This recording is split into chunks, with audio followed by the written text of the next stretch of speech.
Welcome, Sens Talk. Here comes Sanderson, a pass across to the stars. He bats it in.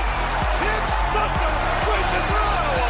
Triple Grant is going to put the finishing touches on an Ottawa win. Oh! See you later. Go Sens, go.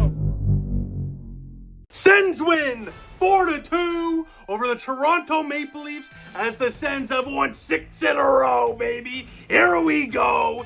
Night, Toronto. Beat the traffic, Leaf fans. See you later.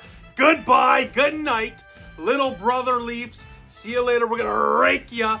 Get out of here as the Ottawa Senators prove who Ontario's team is yet again. 5 wins in a row over the Toronto Maple Leafs and 6 wins in a row in general. Points in their last 8. The Ottawa Senators are absolutely rolling at the right time. The Ottawa Senators, look at your screen right now, in a nice, comfortable playoff lead, but the Habs won today. Other teams are getting points. It's not over till it's done. The job is far from finished, but you can start to feel it. I'm starting to feel it. I'm sure you do too. My goodness, over 92% chance to make the playoffs right now, ladies and gentlemen. How can you not feel good about this team? And this team deserves all the praise they're getting from me, from you, and everyone in between. Because the Ottawa Senators this year have shown such resiliency in all situations. The defensive game has improved tenfold, and I can't clap right now, obviously, but let's do a little of this. Linus Ullmark came clutch today. Other than there was a goal we'll talk about. Stay in your net, stay in your net, stay in your net. But Ullmark can do that because he's Linus Ullmark, and he's been unbelievable all year. And there's stretches where he's been a little lackluster. Well, guess what? When you're carrying the team, you're going to get tired and have some bad games. And that's certainly what Linus Ullmark is doing. He is carrying this team with another fantastic performance tonight for your Ottawa Senators in net. Now, speaking of the net, it is him versus Stolarz, who, for the Leafs, I mean, speaking of Stolarz and the Leafs going to this game have, they've only won 1 of their last 5. So the Leafs, I mean, with a loss today, only 4 points above Ottawa in that, Atlantic Division race. I don't know. Watch your back, Toronto. I'm just going to throw that out there. Now, again, hey, we're still just trying to make the playoffs, so let's just see what happens. The little brother Leafs, check behind your back. Check behind your back. We're coming. We're coming. So let's talk about the game. So with the win today, Ottawa would be 4 points behind Toronto and Tampa Bay. So we're very much in play for a divisional spot, especially with the win today against, yes, a divisional team. So going to this game, as I already said, Ottawa has won 5 in a row and points in 7 straight as well, looking to build off of that, as we all know. They did. But again, they've just been so good as of late. Now, one minor lineup note. Well, not minor. I mean, the lines relatively stayed the same, which is why I'm saying minor. But it's a major one because Nick Jensen, who's been injured all year, that's why he continually misses practice. I believe it's a knee injury. Missed today's game. He missed it. And you know what? Honestly, fair enough. He deserves a break. You had Hamnick. You got Gilbert as well. You got some options that could fill in there.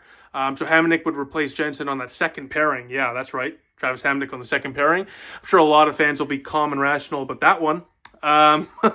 But anyways, hopefully Jensen is back for Tuesday against the Habs because he's integral to this team and he's an absolute warrior. And frankly, I believe that he deserves a lot more praise because, again, he's playing top 4 minutes, literally on one leg, I believe. So he deserves far more praise. Now let's get to the first period of play because we might as well skip through it. Not much happened there in the first period of play. Ottawa, for sure, was the better team. They led in shots by 5, 10-5 in total.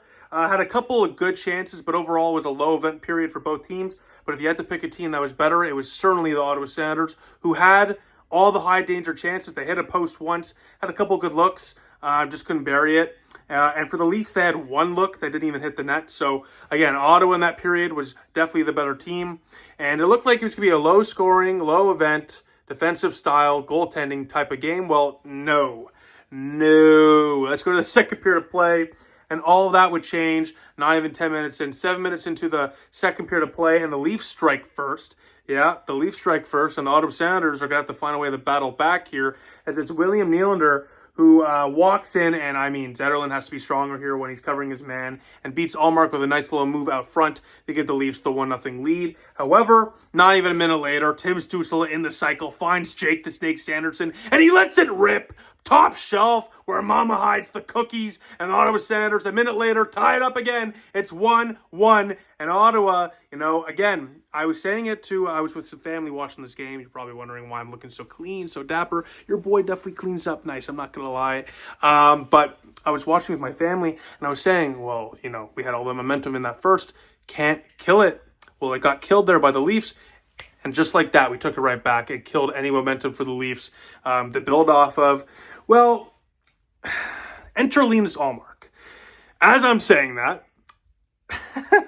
oh my God, Linus Ullmark. I'm going to steal a line from Steve Dangle, friend of the show. Shout out to Steve Dangle, the Leafs version of, I guess, this. OG of YouTube. I mean, absolute hockey legend on YouTube. Just hockey YouTube legend, no doubt about it. Up there with like the hockey guy, 2BC. I mean, legend. Shout out Steve Dangle.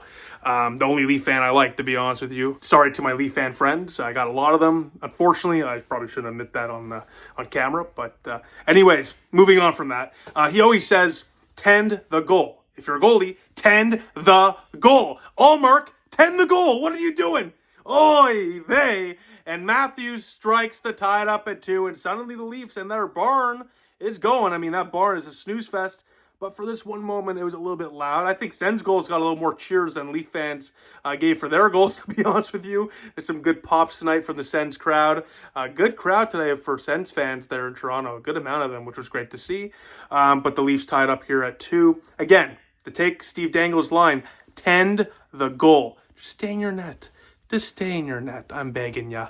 But again, Linus Ullmark, I mean, he's stolen so many games for us this year. He's the reason why we have over a 92% chance to make the playoffs. He's the reason why the Ottawa Senators are 11 games over 500 for the first time since God knows when. He's the reason why the Ottawa Senators bounce back after yet another disastrous November with a terrific December. And he's the big reason why the Ottawa Senators found a way to win this one. When the Leafs were pushing, he was saying, I'm not having any of it. And speaking of not having any of it, the Ottawa Senators are having none of it. And a few minutes later, David Perron, this guy, the last little bit here has been on fire. He cannot stop scoring. And big game, David Perron. That's why you bring in the clutch players like Giroux, like Perron, like Amadio. The list goes on. They brought them in, and it comes clutch for the Ottawa Senators time and time and time again. And David Perron, as of late, has been so good. And to those people that were saying, $4 million, what a washed up... Well, where are you now? Got so quiet all of a sudden. Maybe the guy just had a really tough year with family stuff and injuries, and maybe he just needed to be healthy and consistently playing. What a shock. What a shock. No, it's not a shock. Anyone that knows hockey saw that Perron, if he was able to play consistently, would get back. Now, is he going to be a 30, 40 goal scorer? Obviously not. But what we're seeing right now is what we expected when signing him, and my goodness. This is like, when teams say when a player comes back from the injury reserve or whatever after the deadline that this is our trade deadline acquisition. Now, obviously, the Ottawa Senators made moves at the deadline, so I can't say that. But this basically is that, because Ottawa was missing this from David Perron because he's been out of the lineup for so long this year. Having him there on that third line, which was absolutely cooking tonight again, by the way. I mean, my goodness. You can roll 4 lines, and all 4 lines for the Ottawa Senators could score. Genuinely, every single line for the Ottawa Senators has an ability to score. I mean, for goodness sake, our 4th line has one of our highest goal scorers in Adam Gaudette and a 24-plus goal scorer in Fabian Zetterlund. This is a fantastic forward core, but I digress. You know who took the lead, though, for the Ottawa Senators? I mentioned his name. With those veterans that comes clutch for the Ottawa Senators. Mother effing money. We're a PG family-friendly show, so we're going to keep it family-friendly. But G-Money, this guy, I should call him Mr. Whiskey, because he only gets better with age. G-Money, Claude Giroux, and the Ottawa Senators, after 40 minutes of play, lead by a goal. Thanks to Claude Giroux on the power play. They make it 3-2. Just, 2 minutes after Perron sniped it top shelf. Wow, Claude Giroux with a weird one banks it home, and Ottawa leads after 40 minutes of play. And that is exactly what a good team does. When they play a better first period than the other team, have the momentum, but just can't capitalize, then the other team strikes, they bounce back, they fight back right away, and within a span of 10 minutes, we see 5 goals. Or like a span of 7-8 minutes, we see 5 goals, 3 of which were from your Ottawa Senators, all of which, frankly, other than, of course, the last one from Giroux, were responding to the Leafs capitalizing on their chances. And again, a lot of teams in this situation would get rattled, wouldn't have the ability to fight back and respond quickly and, stop the momentum from shifting in its tracks. That's where the Ottawa Senators differ from a bunch of other teams. The cardiac Sens, baby. The cardiac Sens. You absolutely love to see it. My God, I love this team. So we go to the third period of play. And in that third period, the Ottawa Senators and, you know what? I should just say Linus Ullmark shuts the door. He was big time there in that third period of play. And really, Greg, Look, I know the slap shot is controversial. Ooh, it's not really, it shouldn't be. It's a goal. All goals count equally the same. So I think all that's nonsense. And we've seen slapper empty net goals before. I think Leafs are just gigantic losers, right? They're just a bunch of crybabies. And that's what you saw there last year, right? But I don't know what the hell was happening there with Ridley Gregg there in the last minute. Him and Amadio, Ridley Gregg in particular had like 2 or 3 chances. He couldn't score. Missed the net twice. Just slap the puck home. Oy vey. But anyways, in the final 30 seconds or so, it's a great play by guess who? Ridley Gregg. He makes up for it by missing the empty net, by getting the assist on the empty net goal to Michael Amadio. Yet another one of those key clutch players I was telling you about as your Sens win 4-2 over the Toronto Maple Leafs. They have won 6 games in a row and have gotten points in 8 straight games, the most games in a row with a point since the Hamburglar run of 2015. And your Ottawa Senators are comfortably still in a playoff spot, 5 points up with the Montreal Canadiens, who won today. If they lost, it was a big win for them against Florida. If they lost, would have been up by 7. So a massive, massive win, because the alternative would have been only 3 points up. So 5. Beautiful. It's beautiful. And let me just say this to keep the good vibes going. Ottawa is only 4 points back of Tampa Bay and Toronto for a divisional spot. Is it likely? I don't know.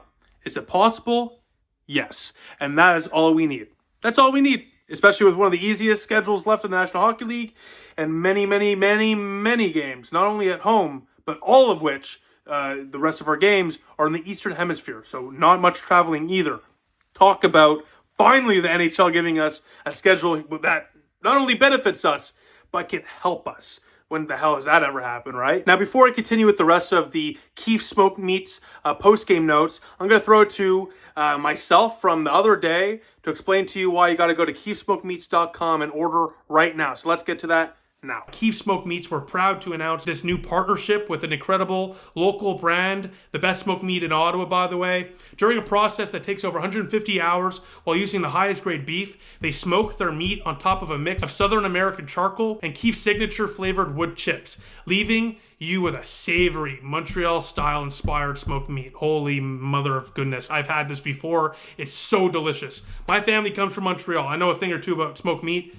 This is delicioso. This is beautiful. This is fantastic. And the best part of it all, getting it is so, so easy. Just go to keefsmokemeats.com. That's keefsmokemeats.com. Look at your screen right now. You'll see it there. To find the smoked meat package that works best for you, press order. And guess what? Once you're done that, it'll be right to your door, delivered right to you. So check out keefsmokemeats.com for the best tasting smoked meat experience in Ottawa today. Again, keefsmokemeats.com. Check it out. You will certainly not regret it. My goodness. The best stuff in the city for sure. Now, a couple of final things I want to mention here. Look at your screen right now. Jake the Snake Sanderson, he quietly dominates every single game he plays. And seeing him and his offensive game this year develop and get better and better and better as the year goes on has been such a pleasure. It's like absolute cinema, honestly. And he gets into the offensive action again today. And look at the Corsi Ford. Just look at everything about his game. There's nothing but love there. Everything you see, you love. He's such a complete player. He's absolutely the most underrated player in the National Hockey League, at least on the blue line. No doubt about that. This guy should be spoken about by everyone.